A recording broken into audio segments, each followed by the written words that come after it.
And this is the sink, and this is the sink. Hello, hello, this is the sink.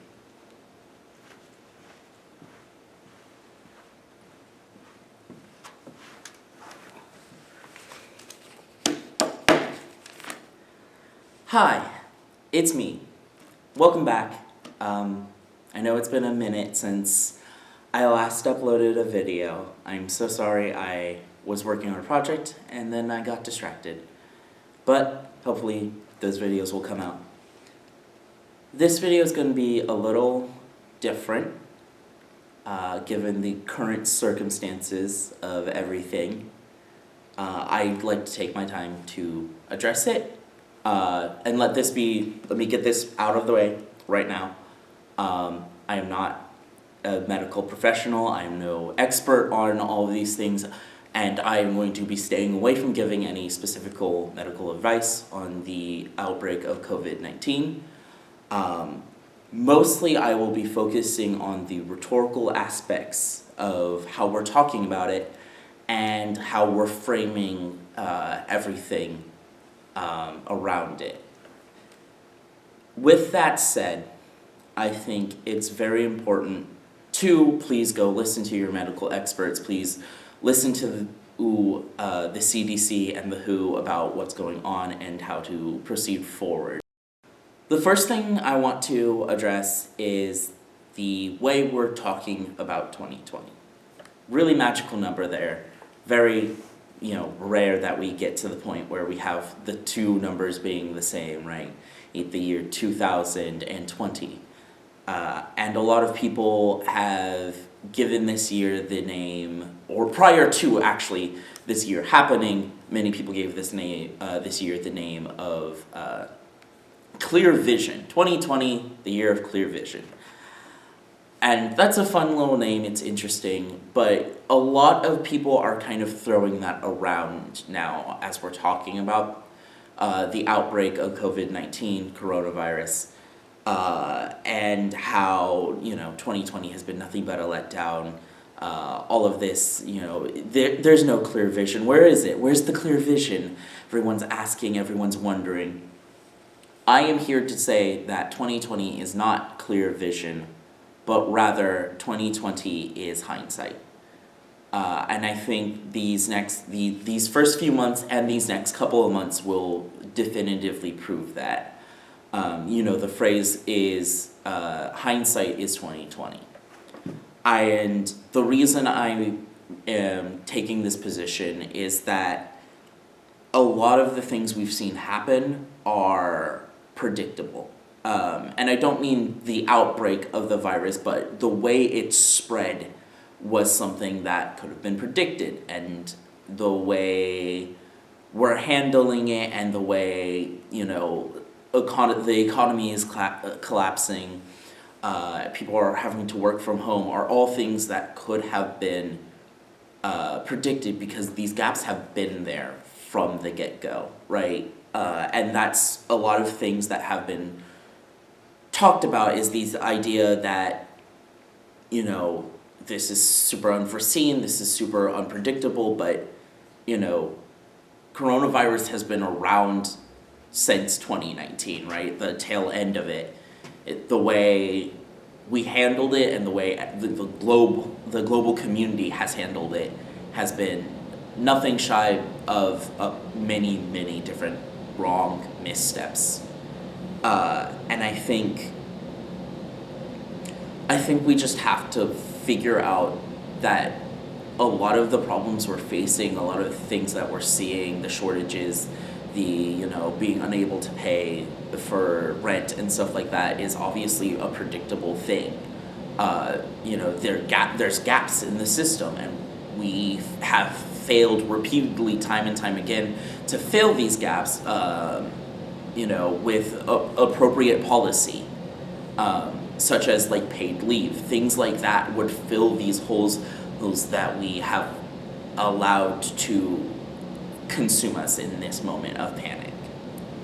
I think something else I'm seeing a lot of is the conversation around the idea that things are going to get worse. And I've seen a lot of dark memes about it, right? Nobody April 2020, and then it's like a picture of from the War of the Worlds movie, right? And it's the tripod thing. And I think I understand where that pessimism is coming from. I understand the use of the memes to cope, but I also think that it doesn't really help to set up these unpredictable, to set up unrealistic pessimism, right? Mostly because we are seeing it getting worse. It unfortunately will get worse, but it's not going to get worse because some foreign aliens are going to invade and kill us all, knock on some wood. But because the government itself is not responding to this appropriately, not enough measures are being taken, people aren't taking this seriously. And that's what's going to make it worse. That's what's going to make this take longer. And that's what's going to end up forcing us to rely on nature itself, the environment itself changing naturally as it does as the seasons go, or in the hopes that maybe the warmth and the humidity will kill off the virus once it gets warmer, instead of actually taking responsibility as individuals and as collective, as a collective and as leaders of our individual communities to step up and make sure we're passing the right policies, that we're implementing the right self-control to avoid these things. And that's what will definitively make April worse. We're still getting reports in that people are going to the beach and completely disregarding social distancing protocol, as well as people are still kind of trying to have parties and stuff like that, and people are still trying to pretend like it's perfectly fine, and we're seeing the results of that.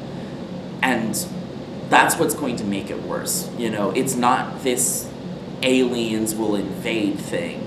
Again, I don't see the future, but I think we're falling right back into the trap of allowing hindsight to, or allowing things that we'll regrettably be talking about later in hindsight being like, well, no, of course it was aliens. I know it's unrealistic to expect it to be aliens, but it's the narrative itself that is dangerous, right?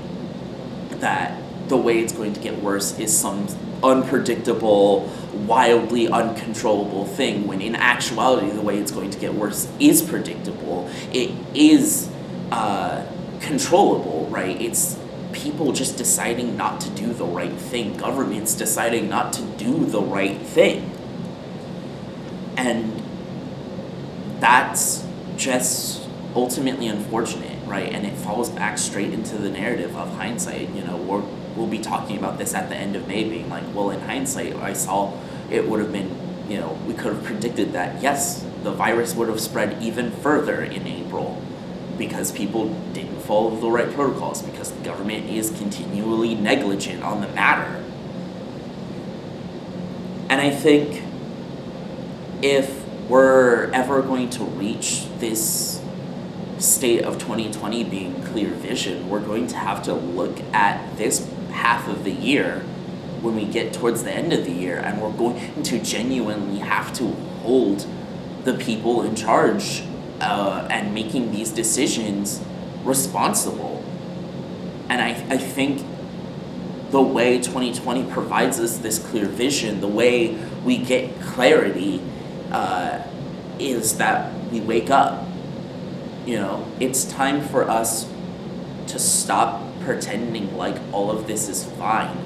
It's time for us to take a stand and say, no, our government deliberately and actively failed us and decidedly put the economy before human lives, and say that that's unacceptable. This is America. We don't trade lives like that. And our government is sitting around making those types of decisions. And I think, luckily for us, it's an election year. and we get to have our voices heard. So, not to get preachy, but take note of your representatives. Take note of who is actively trying to save actual human lives versus save the economy. And when it comes to November, remember to vote, because that's the only way you'll get your clear vision. It's the only way we can move forward, is through that. Now, like I said, I am no expert. I don't know how this is all going to play out. But hopefully we'll learn. That's the great thing about humanity, is that we're learning. We learn from our mistakes. And I think it's up to us to hold ourselves responsible to learn from those mistakes, right?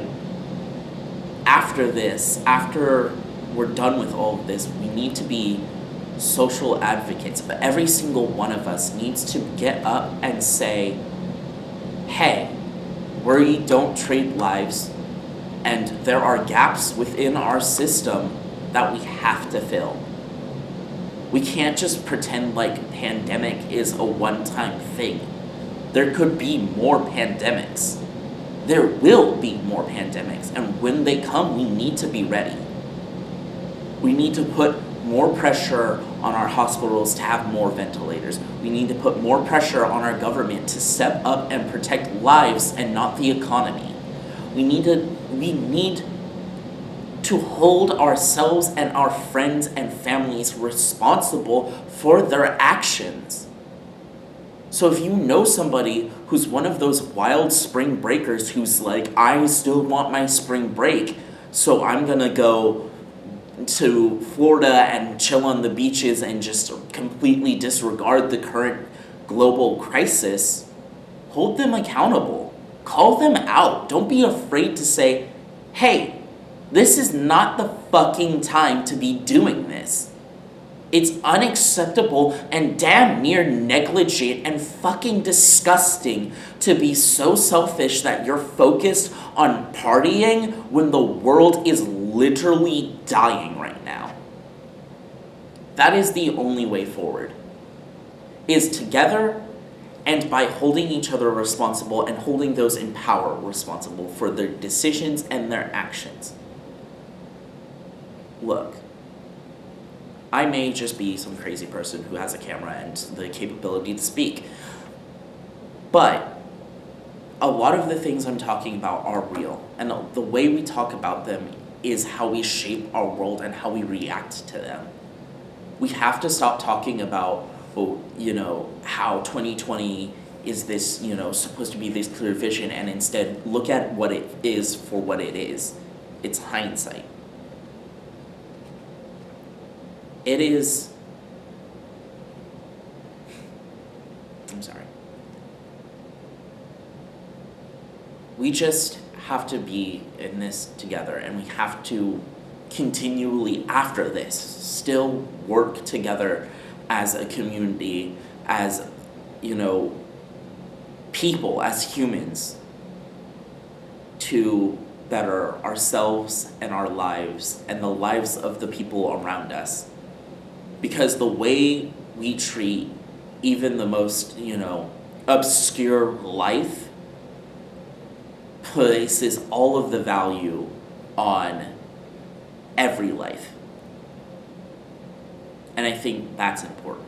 And I think that's what we need to hear right now. So that's my take, that's my message to the world. Take it, leave it, do what you want with it. But take this last message to heart. Please stay safe out there. And please, be kind to one another and take care of each other. It is a historical moment, and it's a scary one, and it's a lonely one too.